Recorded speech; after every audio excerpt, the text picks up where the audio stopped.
Hola, muy buenas tardes. Pues sean bienvenidos de nueva cuenta a otra sesión del ciclo de conferencias Los animales en la época colonial. Y el día de hoy tendremos la participación de la doctora Claudia Carranza Vera, a quien agradecemos haber aceptado la invitación y que nos haya hecho un cachito, un espacio en su agenda. Claudia Verónica Carranza Vera es licenciada en Lengua y Literatura Hispánicas por la UNAM, es doctora en Filología Hispánica por la Universidad de Alcalá de Henares y actualmente es profesora investigadora del Programa de Estudios Literarios del Colegio de San Luis, en donde sigue la línea de estudios de tradición oral y literatura popular del ámbito hispánico. Es integrante del Sistema Nacional de Investigadores nivel 1 y bueno, sus líneas de investigación son bastante amplias, van desde la literatura tradicional y la popular de la Edad Media, pasando por relaciones de sucesos y motivos sobrenaturales, lo fantástico, lo maravilloso, lo mágico en la literatura tradicional y popular. Y pues tiene numerosas publicaciones, de las cuales solo les voy a enlistar las más recientes. Es coordinadora de libros, por ejemplo, el más reciente, editado en 2022, es Rutas de lo Sobrenatural en la Tradición Oral de México e Hispanoamérica. Otro libro es Conciliábulo Natural, Sobrenatural, Seres Fantásticos y Extraordinarios de la Tradición. Y tiene capítulos del libro como, pues, que no comen ni beben, la descripción del demonio en la imprenta popular de México y España, siglos XVIII y XX, publicado en Quimeras de lo Insólito, el artículo Realidad y Fantasía, acercamiento a un catálogo de serpientes extraordinarias en la tradición oral novohispana, que es el tema del que nos hablará hoy. Y pues también es coorganizadora de un congreso que ya tiene gran tradición en el Colegio de San Luis, que es el Congreso de Diablos, Brujas y otros entes sobrenaturales y fantásticos en la tradición oral. Pues nada, doctora Carranza, pues le damos la bienvenida y pues le damos la palabra. Muchas gracias, Carolina. Muchas gracias por todas tus atenciones y por la invitación a este ciclo de conferencias que es extraordinario y me parece que también puede volverse una tradición bastante interesante para los que estamos, pues, llamados a trabajar un poco sobre los animales en la Nueva España, ¿no? Quería compartir una presentación, no sé si es posible, se me pasó Sí, decirte antes, disculpa, pero espera, porque debí de haberla abierto antes y pues no lo vi. pues problemas técnicos, como siempre, Sí, como pero es siempre. como siempre, siempre hay detalles en todos lados, pero no hay ningún problema aquí. Muy bien, Hacemos tiempo y pues ¿no? Ujú. también, bueno, tu participación es importante en este ciclo porque las otras voces que hemos escuchado son en su mayoría de historiadores, tú tienes otra formación y también pues una parte importante de lo que hacemos actualmente en historia también tiene que ver con la interdisciplina, con ver cómo se trabajan temas similares desde otros enfoques, otras metodologías y cómo se entrecruzan con lo que se hace en historia. Pero pues ahora sí te cedemos la palabra. Muchas gracias. Sí, la verdad es que mi perspectiva es desde la literatura tradicional. Entonces, en definitiva, pues sí, se tiene que tomar en cuenta esto también para ver cómo se dicen las cosas y sobre todo qué puede haber detrás, ¿no? De todas estas narraciones y demás. Entonces, bueno, les cuento un poco. Esta charla procede de algunos trabajos previos en torno a los elementos fantásticos y maravillosos que se pueden apreciar en diferentes relatos novohispanos sobre las serpientes. El trabajo que estoy planteando ahora mismo y que de hecho ahorita estoy en una breve pausa porque me tuve que dedicar a otras cosas, pretende o se hizo bajo la pretensión de hacer un catálogo de reptiles desde la perspectiva de la literatura en general y de la tradición oral en específico. Estamos hablando de la Nueva España. Y bueno, a este proyecto se han sumado varias investigadoras, por ejemplo, la doctora Carmen Macuilo y la doctora Alejandra Camacho, que actualmente pues están sí viendo algunas perspectivas de las serpientes en la colonia, desde sus diferentes disciplinas, en efecto, porque sí, la literatura pues también se tiene que ver desde una perspectiva interdisciplinar y más en el asunto de las serpientes, ¿no? Y bueno, pues esta presentación de hecho se ha visto beneficiada por algunos de sus puntos de vista y por algunos estudios que hemos hecho en conjunto. El proyecto que les voy a presentar a continuación pues se basa tanto en fuentes escritas como en aquellas que provienen de la oralidad entre comillas, porque pues estamos hablando de fuentes de las cuales realmente no tenemos cercanía para poder asegurar que vienen de la oralidad, ¿no? Como los archivos de la Inquisición y demás. Es decir, estamos hablando pues de crónicas, historias, relaciones y bueno, textos orales, como por ejemplo, bueno, el ejemplo de todos son los bestiarios, historias antiguas, códices, así como la voz de los habitantes de la colonia, que además, conforme fueron avanzando los siglos, se fue amalgamando con los conocimientos previos y con los conocimientos que ya se tenían y los de las culturas que llegaron después, ¿no? Para esta charla me centraré en diferentes ejemplos, en su mayoría provenientes de relaciones y tratados escritos a inicios de las colonias, en los que es posible, de la colonia, en los que es posible apreciar algunos rasgos de la literatura de tradición oral. Esto es bueno, dichos, de rumores, de creencias, pero sobre todo también de leyendas y de un trasfondo de elementos que en efecto nos llevan a pensar que hay mucho de tradición detrás de cada uno de estos textos. En este sentido, bueno, cobran importancia desde los pequeños elementos del habla, como con fórmulas como dicen que, y que nos llevan a apreciar una posible oralidad y que por supuesto también nos llevan a otro tipo de géneros, ¿no? Como las leyendas, que se cree que también de alguna forma nos llevan a la tradición. Y bueno, por supuesto también dentro de estos textos se encuentran textos líricos y narrativos que son bastante interesantes, aunque ahorita nada más me voy a centrar en los narrativos, los líricos los dejo para después, aunque en algún momento pues les voy a mostrar un texto lírico hasta cierto punto poético, que es un conjuro apotropaico, ¿no?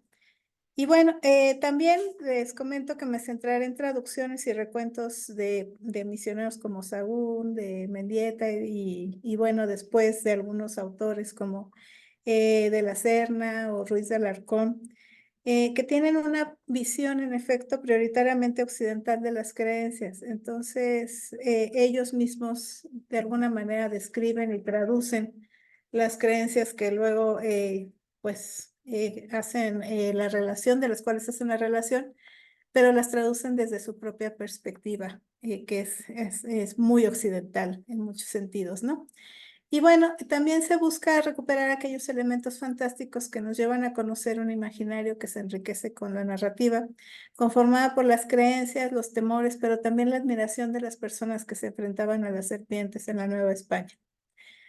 Para empezar, sí me gustaría, bueno, que viéramos, digamos, vamos a ver primero de qué se trata, qué son las serpientes, y bueno, desde esta perspectiva que les comentaba, desde el siglo XVI, XVII sobre todo, cuáles son los rumores y creencias dentro de la escritura de las autoridades y también de estas transcripciones, y dos ejemplos, que sería un ejemplo de metamorfosis y un ejemplo de tesoros y pactos, que son ejemplos donde se puede ver la tradición y que además se puede hacer un seguimiento desde la perspectiva de la literatura tradicional que comentábamos, ¿no? Y bueno, sobre los reptiles, pues cabe decir que fueron los primeros animales, de los primeros animales que se presentaron ante los viajeros que llegaron a América. En este caso, por ejemplo, Colón comentaba que bestias de la tierra no vi de ninguna, en ninguna manera, salvo papagayos y lagartos. Y un mozo me dijo que vio una culebra. Y esta es, digamos, la primera presentación que tenemos de las culebras en la Nueva España, bueno, en general en América, ¿no? No podemos más que pensar que esta inicial presentación sería un anuncio de su presencia constante, inevitable, pero también simbólicamente cercana para todos los habitantes de la Nueva España, ya fuera para bien o para mal. Sobre la serpiente, Chevalier y Girbrand decían en su diccionario de símbolos que es enigmática, secreta, uno no puede prever sus decisiones repentinas como una metamorfosis. No presenta, pues, sino un complejo arquetípico ligado a la fría y viscosa y subterránea noche de los orígenes. Marcale, por otro lado, dice que en algunas culturas la serpiente simboliza ante todo el conocimiento oculto y puede representar al guardián de los tesoros ocultos en la tierra, es decir, de los grandes secretos del mundo. Y este es precisamente uno de los relatos que más se repite, el de la serpiente como guardián de tesoros. Isidoro de Sevilla, por ejemplo, cuenta que las serpientes entre los paganos siempre eran considerados como genios de un lugar. Por ello, dice Percio, pinta dos serpientes en este lugar que es sagrado. Dios y demonio, representación del mal o del bien en diferentes culturas, símbolo de la eternidad, de acuerdo a un autor novohispano como Sigüenza y Góngora, disfraz de dioses, piel de pecadores y de hechiceros. De alguna manera su presencia hechiza y aterroriza a la humanidad que la percibe con admiración, pero también con temor. De ahí que se le asocie con las divinidades. Así ocurre en México, en donde los reptiles son una presencia constante a los que se reverencia y se teme. Y por ello también se los encuentra con frecuencia en el arte, la arquitectura, la pintura, la literatura, los rituales, las teogonías, entre otros. El término serpiente se alterna con las voces culebra y víbora, que son las que se encuentran mucho más, y bueno, sobre todo culebra. Esto no es extraño, aún en la actualidad se les llega a considerar sinónimos. En el siglo XVI no era diferente. Covarrubias, por ejemplo, definía a la serpiente como un género de culebra, aunque añadía que fingimos tener alas y grandes uñas en los pies. El autor español aclara más adelante que esta bestia, dicha serpiente, tomó por instrumento el enemigo universal del género humano y revestido en ella, engañó a nuestra madre Eva. No se diferencian mucho con la asociación que se realiza bajo la voz de Culebra específicamente y que apunta que en las sagradas letras se toma muchas veces por el demonio y por el anticristo.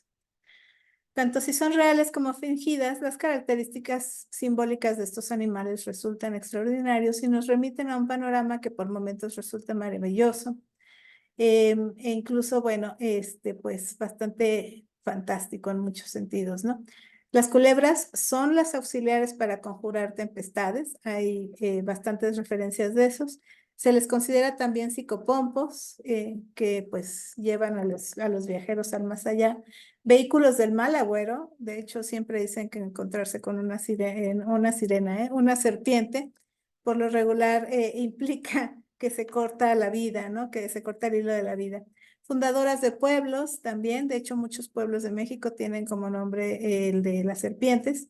Metáforas de las venas de la sangre, de las tripas, de las enfermedades, como se ve en un conjuro apotropaico que recoge Jacinto de la Serna. Y bueno, en el texto original pues se encuentran también obviamente de este texto que es precioso porque precisamente se está exorcizando al mal, al que se denomina culebra blanca, culebra amarilla, y bueno, que se le advierte, incluso se le amenaza, como suele ocurrir en los conjuros, ¿no? Que si no hace caso, que si no se va, pues evidentemente mandará a diferentes instancias para que la exorcicen y la retiren de donde está, ¿no? Es un ejemplo solamente de los que pone Jacinto de la Serna y también que se encuentran en Ruiz de Alarcón. Y bueno, era lo que les decía, ¿no? Que se puede ver respecto a los versos y que además se remiten en las dos lenguas, lo cual es bastante interesante. Pues bien, las serpientes son también el demonio mismo, el anticristo. En las obras, por ejemplo, Juan Ruiz de Alarcón recupera a la serpiente en muchas ocasiones para hablar del anticristo. A las serpientes se las ubica en la tradición como los guardianes de tesoros, habitantes del inframundo, o bien como la figura que toman las mujeres encantadas. Son aquellas que llevan sobre su cabeza una piedra preciosa o quienes otorgan a los que las resguardan en su casa grandes tesoros. Como podemos comprobar, sobre ellas hay una riquísima tradición, de la cual abordaremos solo algunos ejemplos en esta presentación. Y bueno, también cabe comentar un poco, ahora sí me voy a la parte de la tradición escrita.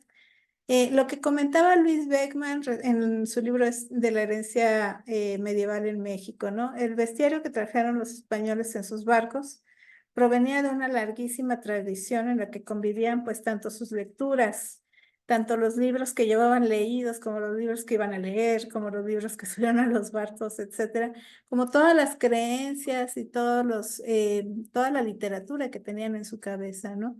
Y bueno, pues él pone un ejemplo precioso respecto al romancero, y es uno de los más conocidos además, ¿no? Y los barcos, de cómo pues citaron algunos versos de romance cuando llegaron al Nuevo Mundo algunos de los viajeros, ¿no? Y por supuesto eso se ve también en lo que tienen los nuevos viajeros respecto a lo que ven y lo que se encuentran dentro de la flora y la fauna de la Nueva España, ¿no? Y además hay que tomar en cuenta que estos viajeros, por otro lado, también estaban leyendo textos que eran como muy enciclopédicos en realidad, ¿no? Y que llegaban a contener toda la información que se podía respecto a un tema en particular.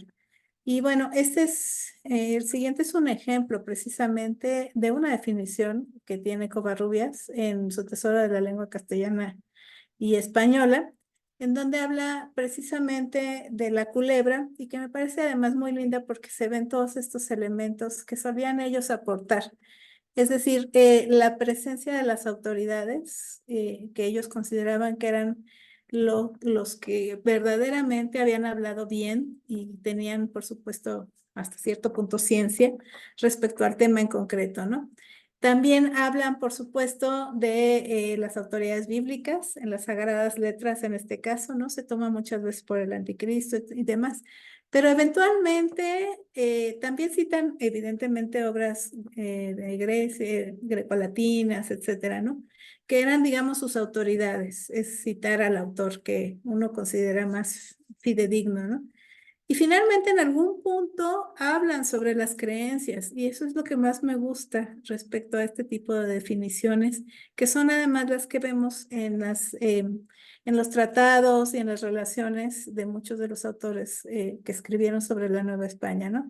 En este caso, por ejemplo, la creencia que se puede interpretar como una leyenda es esta donde habla de los gentiles supersticiosos que creyeron ser los genios, las culebras que se criaban en casa especialmente siendo dos, no osaban matar a una o a ninguna, porque se entendía que estos genios eran como digamos la reproducción de la gente que vivía en casa, ¿no? Entonces, si se moría una, mataban al marido o a la mujer.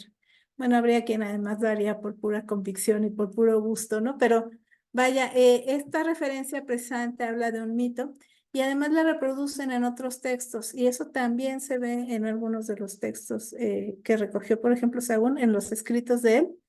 Él en algún momento también habla de los genios de la antigüedad, ¿no? Entonces hay que rastrear los documentos como estos y como otros que hablan sobre estos animales, bestiarios y demás, para poder comprender un poco también algunas referencias que hacen los autores de la época, ¿no?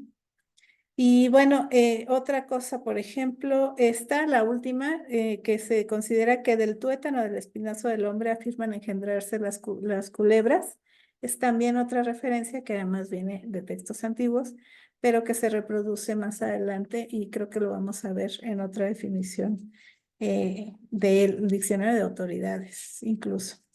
Las definiciones no cambiaron demasiado y así, en efecto, fuentes como el Diccionario de Autoridades cita la creencia de que del tuétano que hay en el espinazo del hombre se engendran las culebras. Y bueno, yo creo que esto en algún momento incluso, pues obviamente tiene mucho más de oralidad que de realmente creencia absoluta, ¿no? Y bueno, esto además él lo justifica con sus propias autoridades, que es Pitágoras. Me refiero a él en realidad del diccionario de autoridades, ¿no?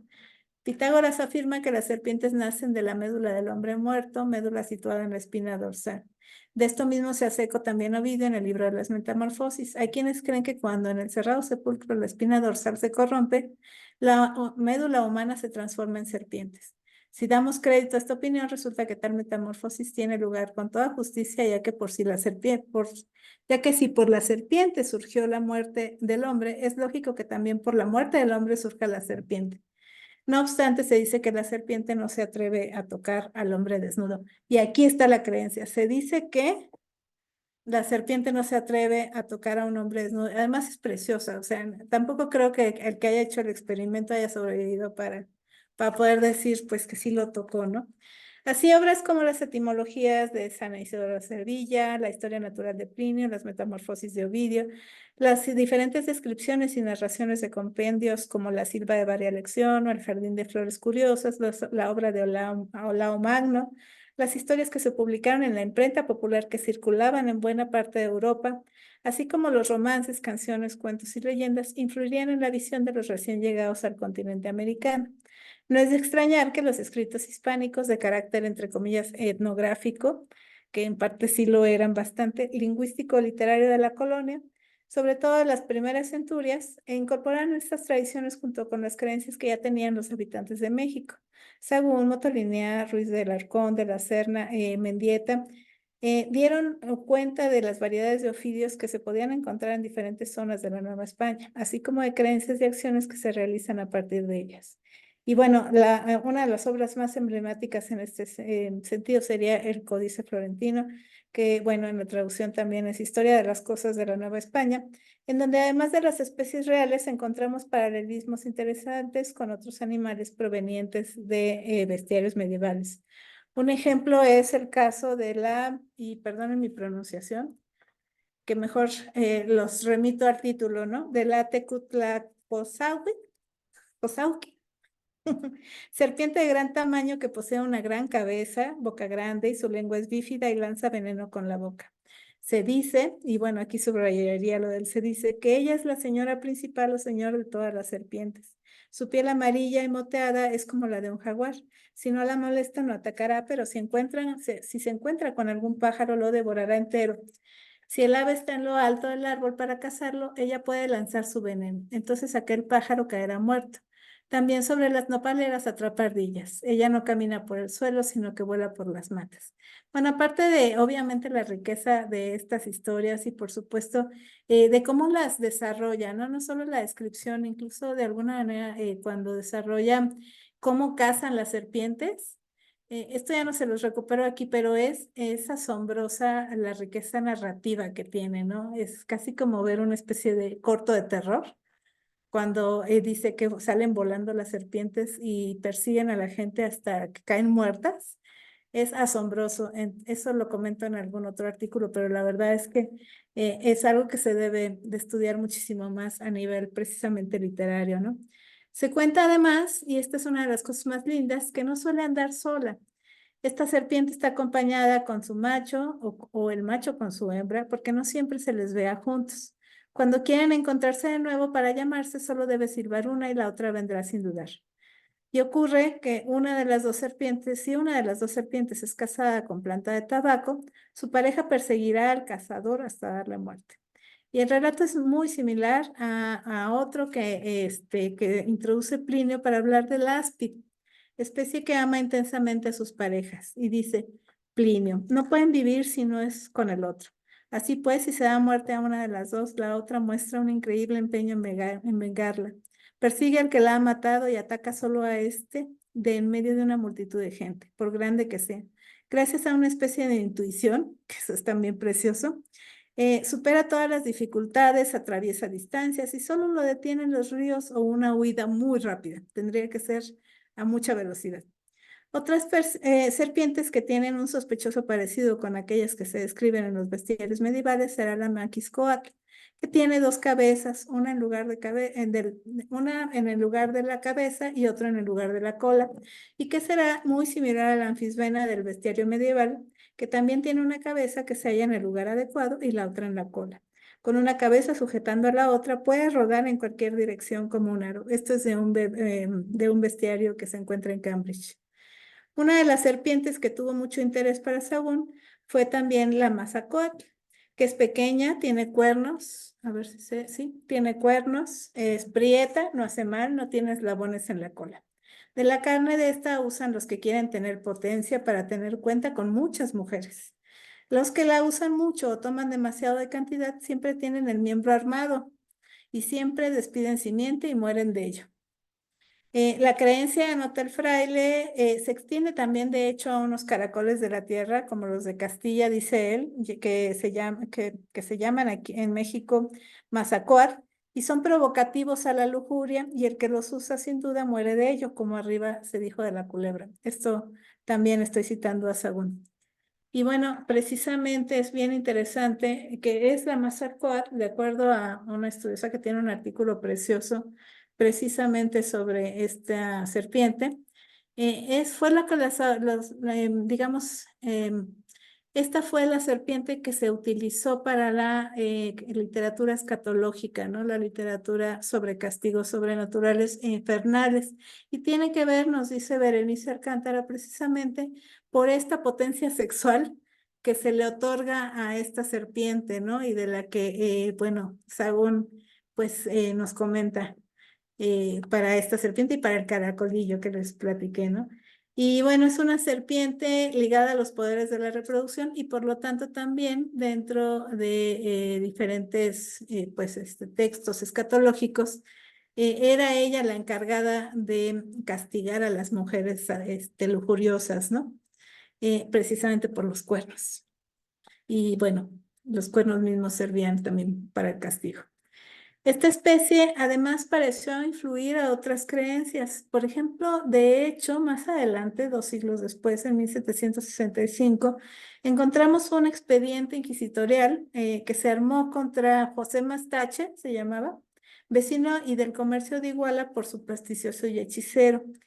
Y bueno, desde el título ahí nos dice que este sujeto tenía un familiar y además 2 culebras con cuernos de oro y de plata, que además le otorgaban tesoros, ¿no? El documento, bueno, se sitúa en Acapulco, pero pues eso, nos permite ver precisamente la riqueza de una tradición que pues a la que valdría la pena hacerle mucho más seguimiento, ¿no? Este tema, además, precisamente de serpientes con cuernos y de familiares y demás, aparece mucho también en la Inquisición. Y bueno, se trataban precisamente de que las serpientes se guardaban y en un sitio cerrado y demás, y gracias a ellos llegaban las riquezas, ¿no? Eh, Esto también nos lleva a esa parte benefactora de la serpiente que se recupera en la tradición oral actual, ¿no? Que se recupera con otros dioses indígenas, que tienen que ver con resguardar el tesoro y que además atrae más abundancia, ¿no?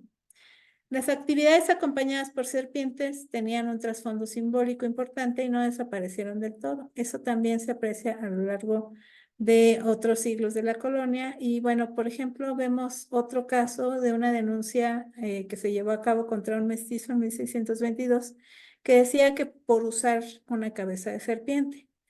Más extraordinario es otro caso consignado en el año anterior a este y que se da contra Domingo, un negro cimarrón, que tiene una culebra que le dice cómo ha de robar y le aconseja, que es lo que decía, ¿no? De respecto a estas culebras que dan abundancia, ¿no? Y además si dan buenos consejos es mucho mejor.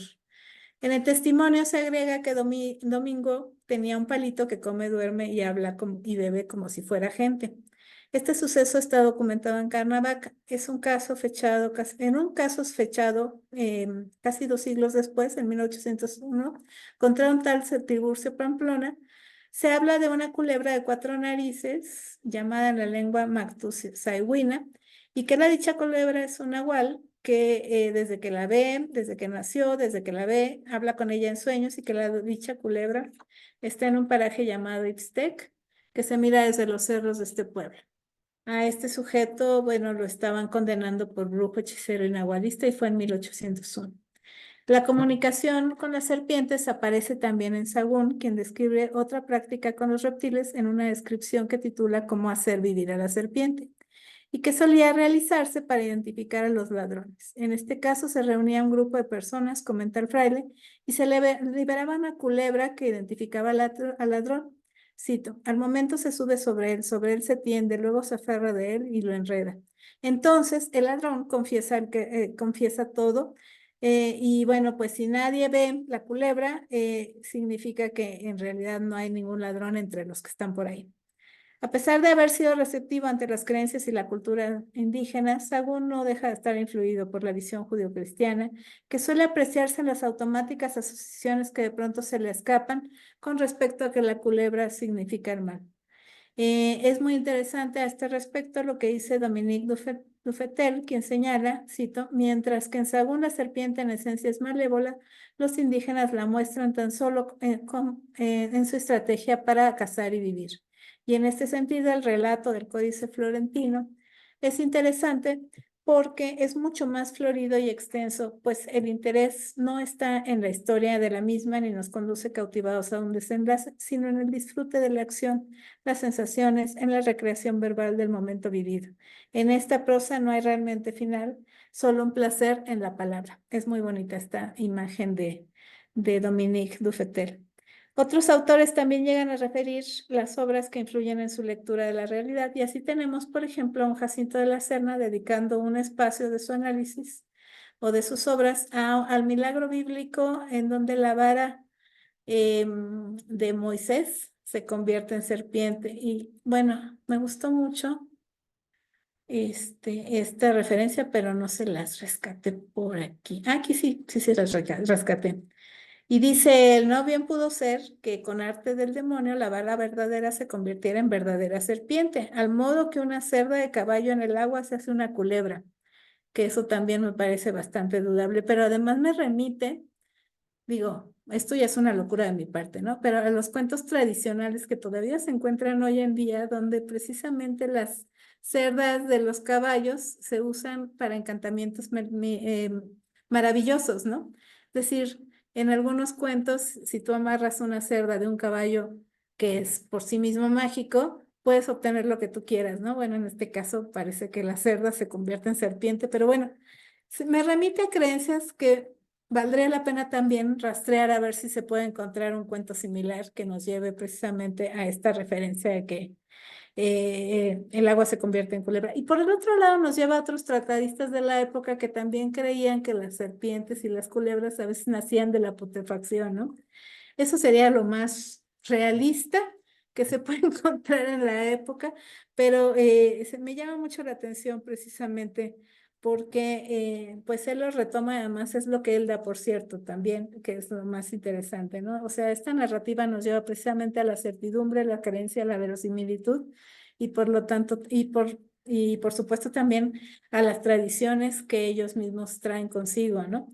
Y que por supuesto remiten al texto, además con total convicción de que están diciendo algo cierto, porque en efecto no se basan solo en lo que ellos han visto o creen, sino también en las autoridades que tienen detrás y obviamente en lo que han escuchado y que ha sido de fuentes para ellos fidedignas, ¿no? Y bueno, esto nos remite a otro tipo de presentación de la serpiente, nos lleva al motivo precisamente al que quería yo llegar, al ejemplo, que es el de la metamorfosis. Motivo recurrente, por supuesto, de la literatura universal, que también se llega a encontrar en crónicas y archivos novohispanos. Y bueno, sobre la metamorfosis, también quisiera recuperar aquí a Chevalier y Gilbrand, quienes en su diccionario de símbolos nos dicen que hombre y serpiente que son opuestos complementarios y rivales. Y en este sentido también hay algo de serpiente en el hombre y singularmente en la parte de él de que su entendimiento controla menos. La serpiente, en efecto, es enigmática, secreta. Uno no puede prever sus decisiones repentinas como sus metamorfosis. No presenta, pues, un arquetipo, sino un complejo arquetípico, que en efecto, como les decía antes, pues está ligado a los orígenes. Tal vez por ello los seres híbridos, no humanos, dioses, semidioses y también demonios son también imprevisibles y peligrosos. Recuérdese otro caso que de hecho menciona Mendieta en torno a una diosa, con evidentemente la distancia, ¿no? Que nos lleva precisamente obviamente la teogonía y además obviamente la cosmovisión, que quizás se nos pierde un poco en la traducción, ¿no? Entonces, con esta distancia podemos ver el caso de una diosa que tenía la capacidad de metamorfosearse en culebra y también hermosa, muy hermosa, para poder provocar a los hombres y llevarlos al ayuntamiento, después de lo cual obviamente los mataba. Eh, ob- Mendieta nos dice que el demonio da la licencia para que se transformase, lo cual por otro lado es discutible, porque en esa época también evidentemente se creía que el demonio no daba ese tipo de licencias, ¿no? Pero bueno, ese es otro tema para otro tipo de trabajo que además seguramente no voy a hacer yo, pero definitivamente ya se ha hecho o ya se ha trabajado porque precisamente el asunto del demonio y demás también es otro tema, ¿no? Los hombres corren peligro cuando se dejan seducir por estos seres, a decir de Roberto Martínez González, que ha trabajado muy bien en nahualismo en un enorme libro que se publicó en la UNAM, porque precisamente estos seres son de naturaleza telúrica. En este caso, además, se mezclan las creencias y motivos en torno a mujeres fatales y a otras diosas, como la Cihuatl, a quienes varios investigadores han asociado también con la Llorona. El mismo autor hace referencia de unas muchachas que habitan en el cerro donde habita el duende, dice. Un joven se encuentra a estas mujeres desnudas, que son culebras afuera en el mundo, pero adentro de la cueva son muchachas. Y que bueno, nos llevan a otras muchas leyendas que hablan precisamente de estas transformaciones y que tienen además sus antecedentes en cuentos, ¿no? En cuentos de hadas, en cuentos como La Melusina, etcétera, ¿no? Donde precisamente un hombre es invitado por una mujer que se encuentra preciosa fuera de una cueva y le dice, si me llevas cargando, te voy a dar todo, te voy a dar mi mano, te voy a dar tesoros, etcétera. Entonces el hombre se la carga en la espalda y va bajando por la cuesta y de pronto escucha que la gente de por ahí le dice, ¿por qué traes eso cargando? Quítatelo de encima, etcétera. Y él tiene como condición no volver atrás, como en muchos otros mitos, y no ver lo que lleva atrás. Entonces se empieza a poner nervioso porque toda la gente le dice y en algún momento voltea y ve que trae una culebrona montada en la espalda. En ese momento la culebra se baja de él y se va directamente a su cueva y él pierde la oportunidad de tener pues a una princesa como esposa y además también los tesoros. Es el tipo de leyendas que se encuentran muchísimo en la tradición oral actual y que, bueno, es precioso, precioso encontrar porque además las puedes rastrear desde el siglo XVI, XVII, desde la Edad Media, ¿no?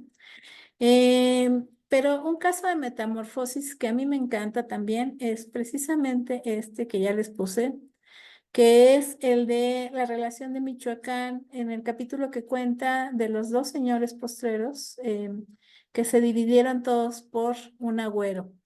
La historia relata cómo cuatro hermanos, dos mujeres y dos hombres, hacen burla de los atuendos de los sacerdotes de la diosa Sharatanga en una noche de fiesta. No está claro si es esto o que más adelante comen una culebra en lugar de un pescado. El comer culebra en algunas culturas también, por supuesto, es un tabú, ¿no? Y eso provoca que se transformen en culebras. Es muy probable que ellos no pudieron pescar ningún tipo de pescado.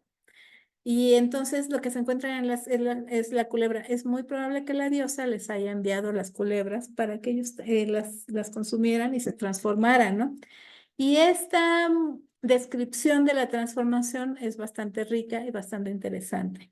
Ya que era puesto el sol, empezáronse a rascar y arañar el cuerpo que se quería tornar culebras. Y siendo ya hacia medianoche, teniendo los pies juntos, que se les habían tornado cola de culebra, empezaron a verter lágrimas y estando ya verdinegros de color de las culebras, estaban así dentro de su casa todas cuatro.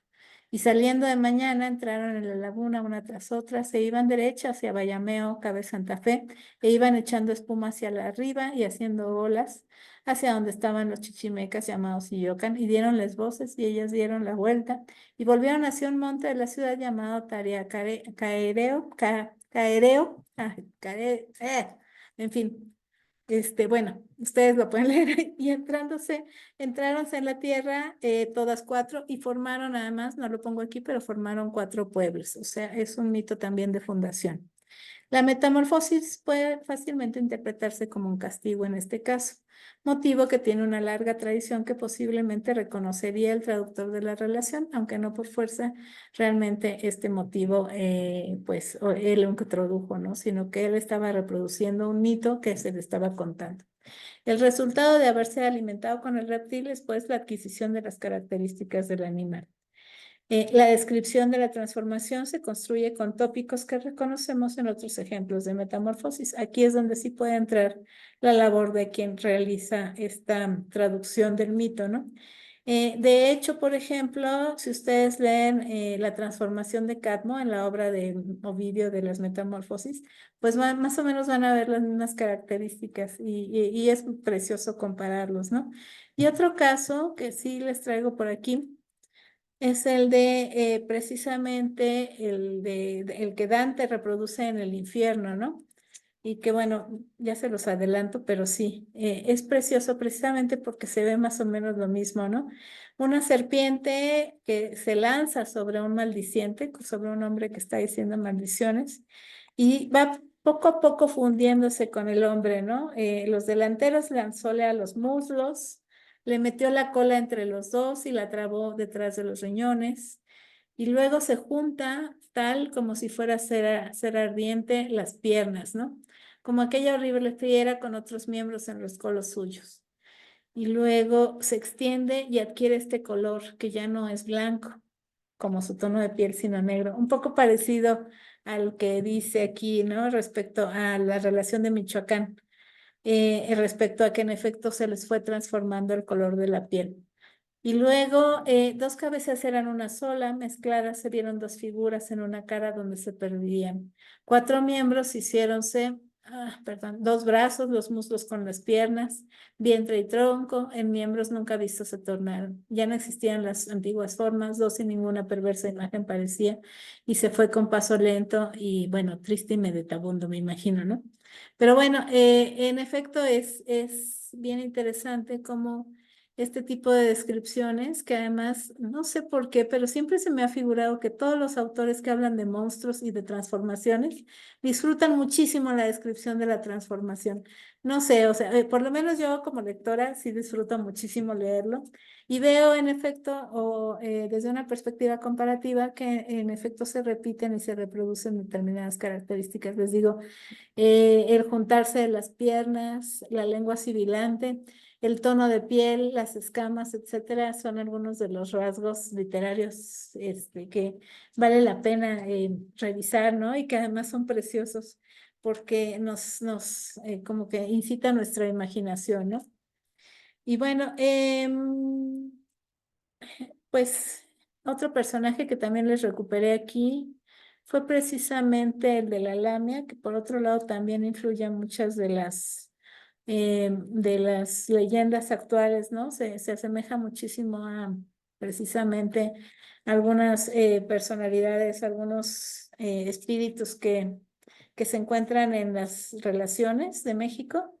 Pero sobre todo me llamó mucho la atención esta donde habla precisamente de que las lamias tenían en la parte inferior una cabeza de serpiente por cuya boca era capaz de devorar en un segundo a los hombres.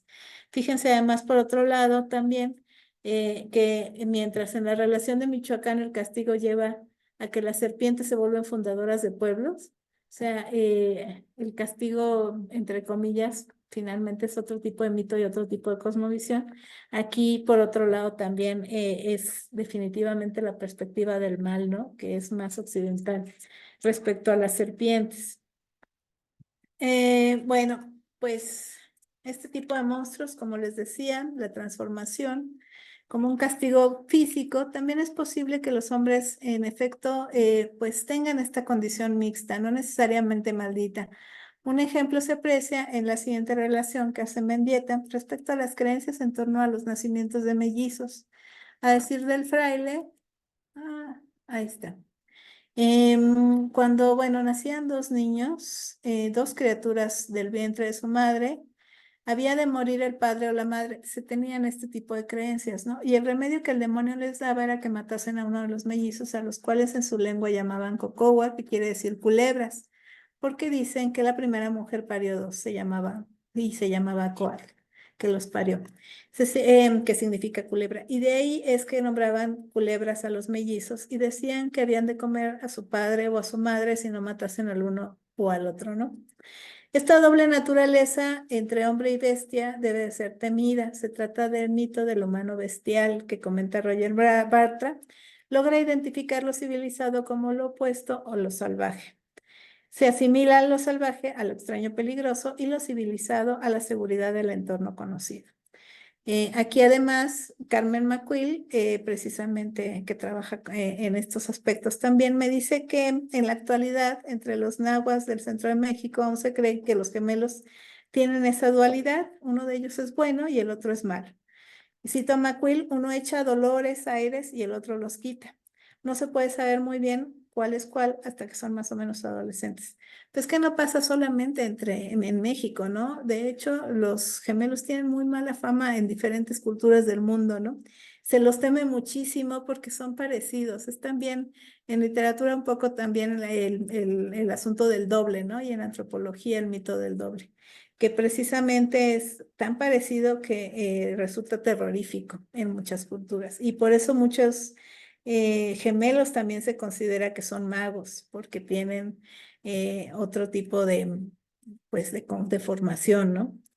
La oscuridad que se percibe en el otro, que se ve igual a nosotros, es más temible, y por supuesto también más peligroso, ¿no?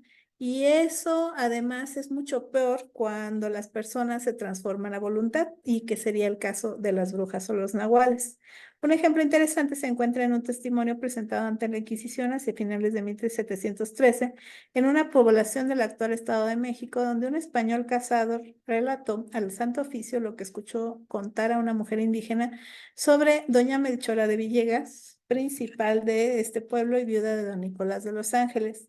Entre otras cosas, se dijo que había muchos años que esta mujer se volvía culebra y que su marido, don Nicolás de los Ángeles difunto, le decía a la india con quien tenía amistad ilícita que tenía miedo de dormir con su mujer, la dicha Melchora, porque se volvía culebra, y que dicha india, perdón, y que dicha india la vio 2 o 3 veces hecha culebra, habrá 3 años atrás, ¿no? No termina aquí la declaración. El mismo testigo narra que 5 meses atrás, doña Jerónima de Espinosa lo llamó y le pidió que escuchase una conversación escondido detrás de un cancel entre una india que le llaman la Castillo, viuda de este pueblo, y estando escondido el declarante, entró dicha india y la susodicha Jerónima de Espinosa rodeó la conversación de lo que decía la dicha Melchora, a lo cual dijo dicha india que era público entre las indias que entraban a servir a su casa que se volvía culebra, guajolote y otras figuras, y que se solía estar 2 o 3 días de esta suerte sin comer, y que cuando volvía a su ser decía que se hallaba muy molida y cansada, y que esto sabía individualmente una india que llaman la chichigua y demás, ¿no? Es decir, precisamente hay una transformación que se considera, pues, evidentemente maligna, ¿no? No quiero dejar de mencionar otros casos que se encuentran en la Inquisición y que nos hablan de serpientes, y con esto ya paso al último ejemplo, que es precisamente de las serpientes que resguardan tesoros y pactos y que se encuentran precisamente en la Inquisición. Ya dejo atrás un poco los otros documentos y ya me voy a esta oralidad mediada, ¿no? Que es la oralidad de los archivos inquisitoriales. Y dentro de los archivos inquisitoriales, la serpiente tiene una enorme fuerza, y por supuesto también aparecen muchísimos relatos, ¿no? Aparece en esta tradición de tesoros, como guardiana de tesoros, como proveedora de tesoros también, como vimos antes, y también por otro lado, como parte de los pactos demoníacos. Y esto también obviamente nos habla del sincretismo que ya se produce en cierto momento en la colonia, ¿no? En particular, les traigo un caso que es muy lindo, que me encanta, y que, bueno, en el libro de relatos populares de la Inquisición le llamamos el cobarde, porque resulta que es un sujeto que va, pues, digamos, va guiado por unas personas que le dicen que si entra a una cueva y hace todo lo que le piden, por supuesto, además con todos estos elementos que suelen aparecer en este tipo de historias de pactos demoníacos, que se quite el crucifijo, que reniegue de la fe y que luego entre a la cueva, ¿no? Todos estos son elementos, por supuesto, de leyendas, ¿no? También, y de cuentos. Y entran a la cueva, que tiene además un significado simbólico muy fuerte, y además en México adquiere otro sentido que tiene que ver con las divinidades. Y aquí es donde vemos precisamente esta mezcla entre creencias, ¿no? Porque le dicen que hallaría un señor muy hermoso, que parece ser un dios, y que a poco trecho de la puerta le saldría un chivato negro, que proviene, por supuesto, de las creencias en torno a la brujería y demás, ¿no? Es decir, hay un trasfondo pues más occidental en esto, ¿no? Y luego ese chivato se voltearía para que le besara la trasera, así, característica de la aquelarre total, occidental, absoluto, ¿no? Y que luego obviamente le saldría una gran serpiente. Y aquí vemos porque en efecto las serpientes que resguardan el inframundo, que aparecen en las cuevas, también se encuentran en muchas culturas de diferentes lugares, ¿no? Entonces, aquí puede ser tanto de aquí como de allá, ¿no? A la que no hiciera resistencia, pues esta se le enroscaría en el cuerpo hasta el cuello y no lo dañaría. Y bueno, una vez que él pasara esa prueba, que eran 3 pruebas más o menos, pues él lograría entrar al sitio donde estaba el susodicho caballero y él anota, o más bien el inquisidor que estaba tomando nota pone que era el demonio, a quien pidiera lo que necesitaba, ¿no? Al final, Ventura de la Cruz no se animó a entrar, le dio miedo, le dio pánico. Él dice que le dio pánico porque estaba estrecho. A mí también me daría pánico, yo tampoco entraría.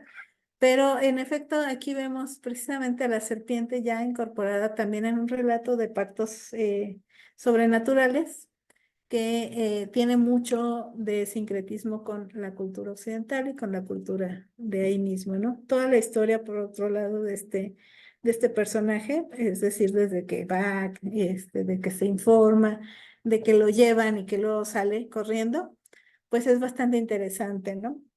Y bueno, casi con esto voy a concluir un poco, o por lo pronto, pero quisiera pues sí destacar precisamente, ¿no? La condición ambigua de las serpientes, se temen y se admiran. Es un personaje engañoso, mágico por sí mismo, cambia de piel, rejuvenece, atrae a las víctimas con la mirada, puede ser a un tiempo mortal pero generoso, temible pero a la vez peligrosamente cercano. Desde la antigüedad y hasta la actualidad, muchas leyendas se han centrado en este animal inteligente y rencoroso, que puede adquirir dimensiones gigantescas y devorar pueblos enteros, engañar a las mujeres para robar su leche en periodos de lactancia, funcionar como un obstáculo para aquellos que buscan tesoros, aunque en ocasiones también son hermosas princesas enmascaradas bajo su piel, como vimos en el caso de la mujer que regresa a su cueva. En fin, no es gratuito que los bestiarios medievales dedicaran una buena parte a los animales, a estos animales, y que por el otro lado, los que hicieron una labor de recolección de la fauna y la flora y sus características y demás, también se engolosinaran con las características de las especies de las cuales les contaban historias, pues quienes participaron o quienes se animaron a darles testimonio a estos pues primeros habitantes hispánicos de la colonia, ¿no? La serpiente es un elemento narrativo por sí mismo, es un personaje, es un lugar, es un suceso, todo al mismo tiempo. Las historias sobre ellas se repiten en muchas ocasiones, ¿no? Porque sus efectos en los hombres se asemejan. Y bueno, pues en ese sentido, definitivamente no solamente es un animal que ha causado fascinación, que causó fascinación en esta época en la Nueva España, sino que además también causa fascinación en la actualidad y que por supuesto pues, tiene muchos elementos que se llevan y que se traen de la tradición oral. Y bueno, nada más termino con esta breve coplilla que se anota en el diccionario de autoridades respecto a pues las culebras y obviamente pues su asociación con las suegras. Y con esto concluyo. Gracias. Muchas gracias, Claudia. Pues bueno, también nos dejaste aterrorizados un poco con las descripciones de las metamorfosis que hay para convertirse o volverse serpiente o culebra, ¿no? Que ya no sé cuál de estos términos es como el más utilizado para la época también. Y no sé si también a nivel, digamos, ya de la biología, hay una distinción entre los tipos si es distinto una culebra a una víbora, a una serpiente, o hace referencia a un mismo tipo de animal. No sé, también quisiera preguntarte, ¿qué otras fuentes, aparte de las inquisitoriales, se pueden trabajar para conocer un poco más del mundo de los reptiles y de las serpientes? Pues fíjate que hay, digamos, en muchos de los textos, además de revisarlos, bueno, respecto a lo primero que me dices, me puse a buscar dentro de las fuentes mismas, cuando son accesibles, ¿no? Y también me fui directamente para ver el número de veces en las que aparecía culebra y que parecía víbora y que parecía serpiente. En el Corden, que facilita mucho las búsquedas, ¿no? Y sí aparecía muchísimo más culebra en un sentido físico, es decir, biológico, ¿no? Y serpiente aparecía en un sentido un poco más, como sinónimo de culebra. Y en estas fuentes, sé que te digo, me salieron un montón y de esas pues fui discriminando ¿no? Y serpiente pues sí me salía mucho, pero también me salía mucho como eso, como los pecados y demás, ¿no? Como el maligno. Y víbora salía mucho menos, de eso sí me salían muy poquitas referencias. Y tenía más que ver con el pecado, con, digamos, metáforas de hombres malignos, ¿no? Hombres y mujeres malignos.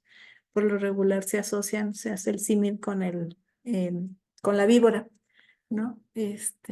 Entonces, eso es interesante. Y por el otro lado, pues yo diría todos los tratados biológicos de la época, toda la prosa de ideas del siglo XVII, vale mucho la pena recuperarla, ¿no? Es decir, desde tratados de caza, o sea, aunque parezca que nada que ver, hasta evidentemente también tratados sobre cuestiones pues más referidas a la biología, ¿no?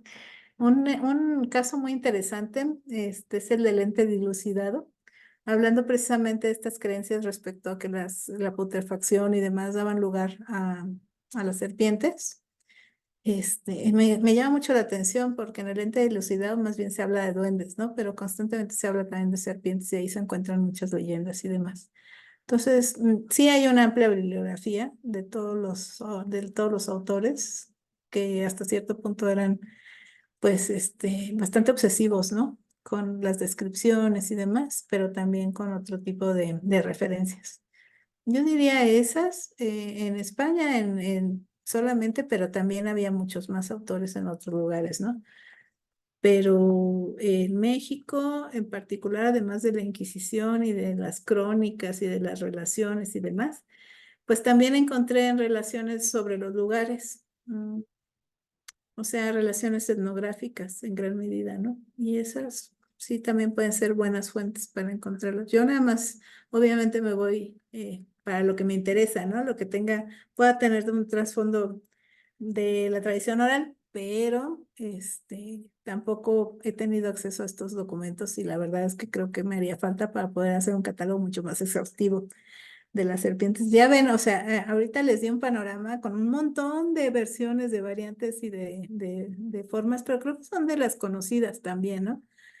Pero en efecto, ya irte solamente al archivo de la Inquisición para buscar serpientes, sería, bueno, es amplísimo y sería muy agotador y requiere un equipo muy grande, ¿no? Entonces, solamente con eso, imagínate si pudiera seguir y si pudiera adquirir, digamos, recursos para contratar más gente, estaría muy bien porque podría irme precisamente a las historias de los pueblos y demás, y ahí ya encontraríamos también ciertas referencias específicas, ¿no?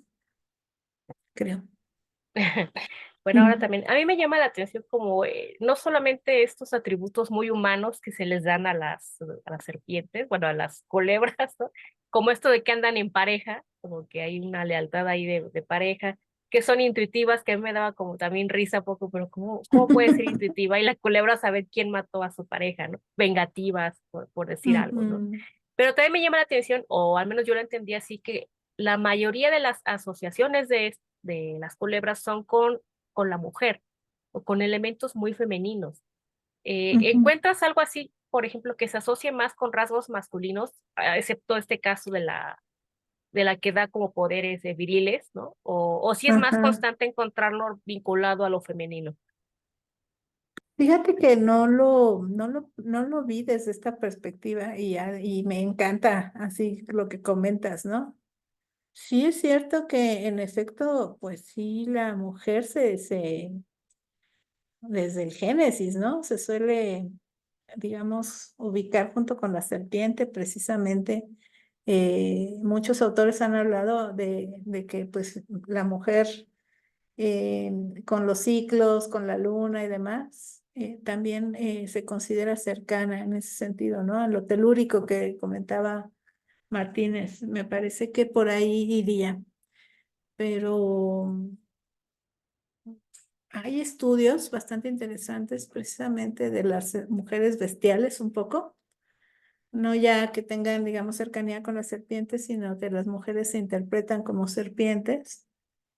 Y bueno, son bien interesantes, ¿no? Porque ponen o ponen enfrente o en la luz, que en efecto muchas de las entidades bestiales, como la melusina, como la llorona misma, como tal, suelen ser mujeres las que hacen ese tipo o que tienen esa cercanía con ese carácter semihumano, pero además muy cercanos también a las serpientes. Pero mira, tengo como varios autores que hablan sobre el tema, pero yo misma no me detengo mucho ahí, la verdad. Pues sí. Pues te agradecemos, Claudia, por habernos compartido un poco de tu trabajo, sobre todo en este aspecto de la literatura, la tradición oral, ¿no? O mediada, como tú también mencionas, que es interesante porque, pues sí, muchos trabajan o trabajamos en fuentes inquisitoriales, pero son procesos que tienen muchísimas cosas que ver, elementos, ¿no? Y en este caso tú nos demuestras que te detuviste en los aspectos puntuales que son aquellos procesos que mencionan culebras, ¿no?